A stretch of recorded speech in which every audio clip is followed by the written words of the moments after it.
Sing me a song of a lass that is gone, safe that last behind.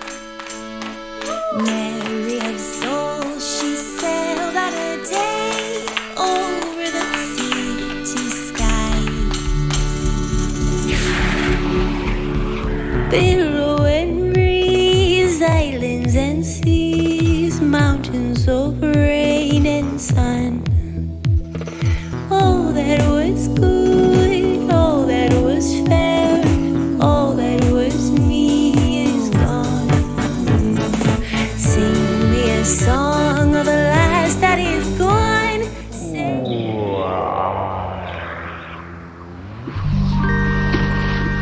WallByrd Theater presents a call-time production of Alice's Adventures in Wonderland by Lewis Carroll. Chapter 5. Advice from a Caterpillar. The caterpillar and Alice looked at each other for some time in silence. At last, the caterpillar took the hookah out of its mouth and addressed her in a languid, sleepy voice. Who are you? This was not an encouraging opening for a conversation. Alice replied rather shyly, I hardly know, sir, just at present. At least, I know who I was when I got up this morning, but I think I must have been changed several times since then. What do you mean by that? Explain yourself. I can't explain myself, I'm afraid, sir, because I'm not myself, you see. I don't see. I'm afraid I can't put it any more clearly, for I can't understand it myself to begin with. And being so many different sizes in a day is confusing. It isn't. Well, perhaps you haven't found it so yet. But when you have to turn into a chrysalis, you will someday, you know, and then after that into a butterfly, I should think you'll feel it a little queer, won't you? Not a bit. Well, perhaps your feelings may be different. All I know is it would feel very queer to me. You. Who are you? This brought them back again to the beginning of the conversation. Alice felt a little irritated at the caterpillars making such very short remarks, and she drew herself up and said very gravely, I think you ought to tell me who you are first. Why? Here was another puzzling question, and as Alice could not think of any good reason, and as the caterpillar seemed to be in a very unpleasant state of mind, she turned away. Come back. I've something important to say. It sounded promising, certainly. Alice turned and came back again.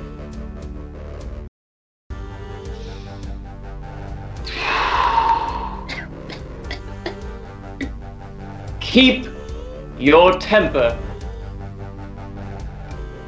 Is that all? Said Alice, swallowing down her anger as well as she could. No. Alice thought she might as well wait, as she had nothing else to do, and perhaps after all it might tell her something worth hearing. For some minutes it puffed away without speaking, but at last unfolded its arms and took the hookah out of its mouth again. So, you think you're changed, do you? I'm afraid I am, sir. I can't remember things as I used, and I don't keep the same size for 10 minutes together. Can't remember what things? Well, I've tried to say, how doth the little buzzy bee, but it all came different. Repeat. You are old Father William. Alice folded her hands and began. You are old, Father William, the young man said, and your hair has become very white. and yet you incessantly stand on your head. Do you think at your age it is right?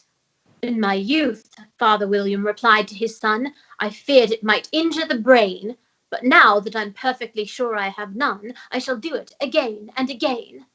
You are old, said the youth, as I mentioned before, and have grown most uncommonly fat, and yet you turned a somersault in at the door. Pray, what is the reason of that?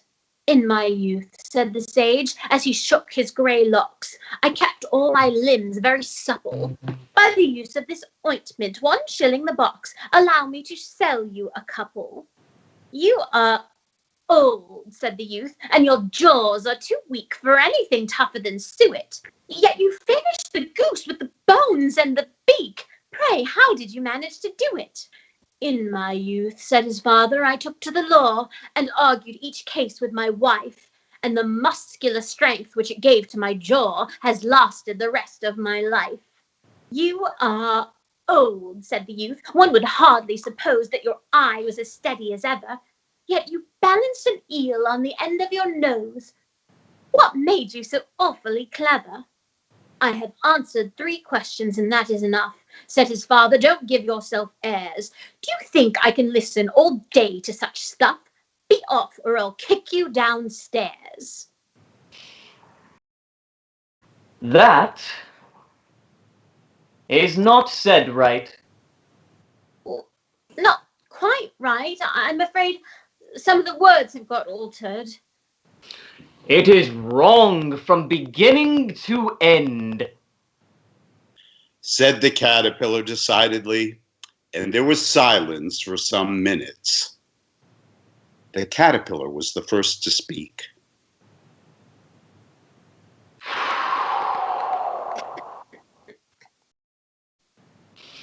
What size do you wish to be? Oh, I'm not particular as to size, only one doesn't like changing so often, you know. I don't know.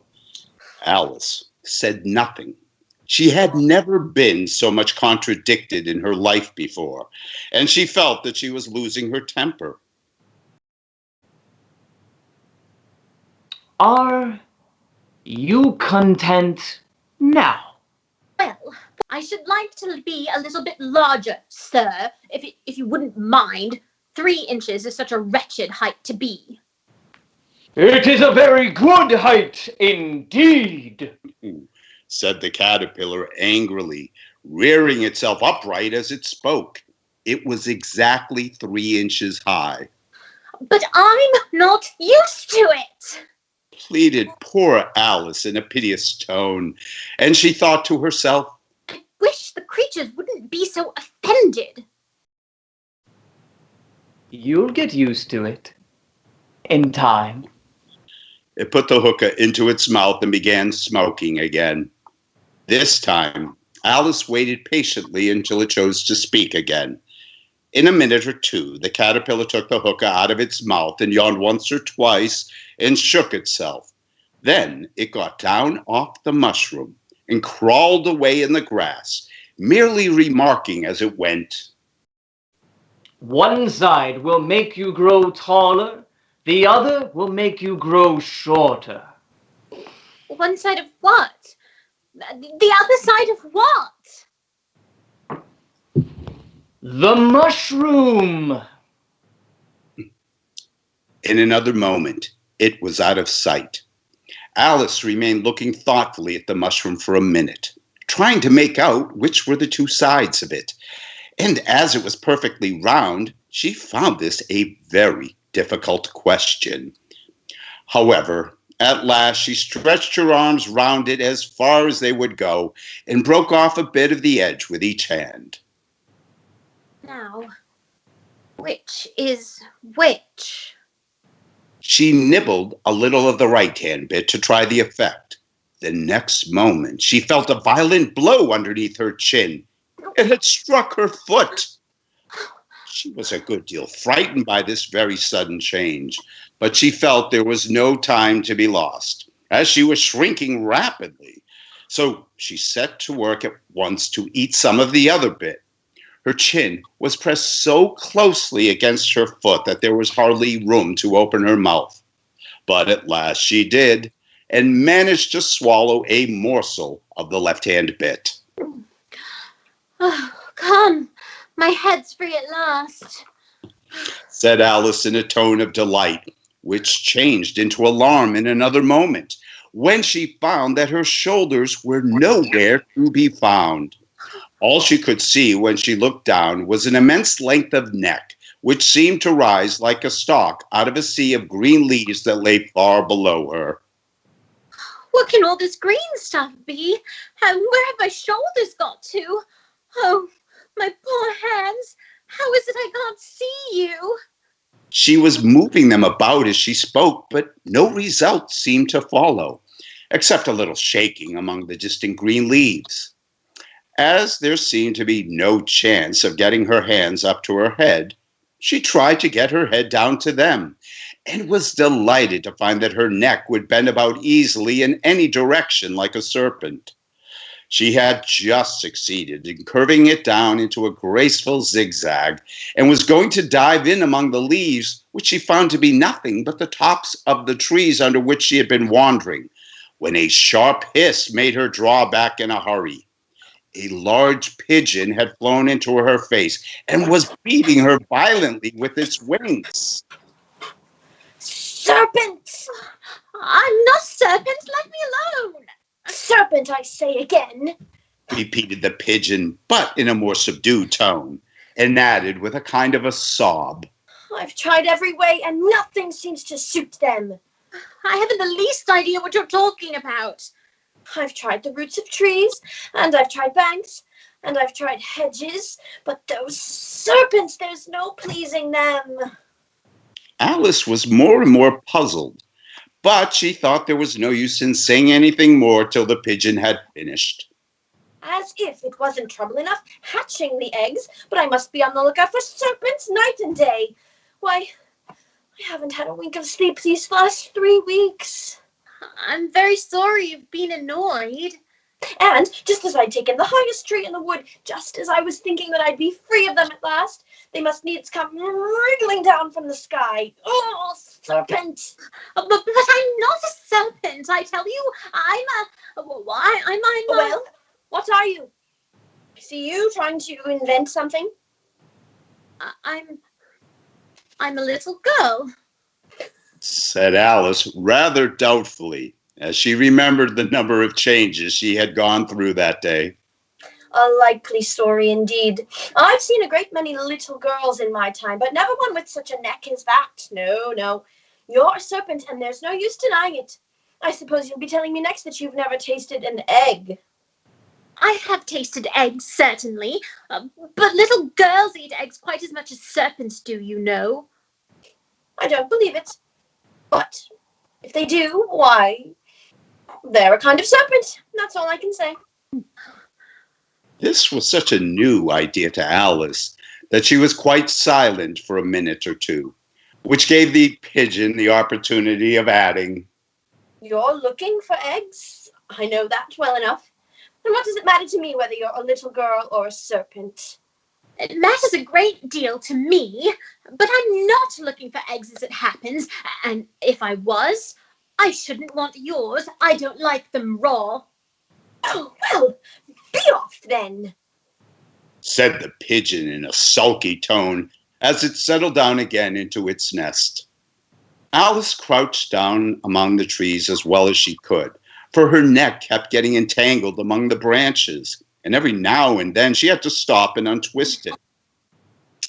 After a while, she remembered that she still held the pieces of mushroom in her hands, and she set to work very carefully, nibbling first at one, then at the other, growing sometimes taller and sometimes shorter, until she had succeeded in bringing herself down to her usual height. It was so long since she had been anything near the right size that it felt quite strange at first. But she got used to it in a few minutes and began talking to herself as usual. Come, there's half my plan done now. How puzzling all these changes are. I'm never sure what I'm going to be from one minute to another. However, I've got back to my right size. The next thing is to get into that beautiful garden. How is that to be done, I wonder? As she said this, she came suddenly upon an open place with a little house in it about 4 feet high. Whoever lives there, it'll never do to come upon them in this size. Why, I should frighten them out of their wits. So she began nibbling at the right-hand bit again, and did not venture go near the house till she had brought herself down to 9 inches high.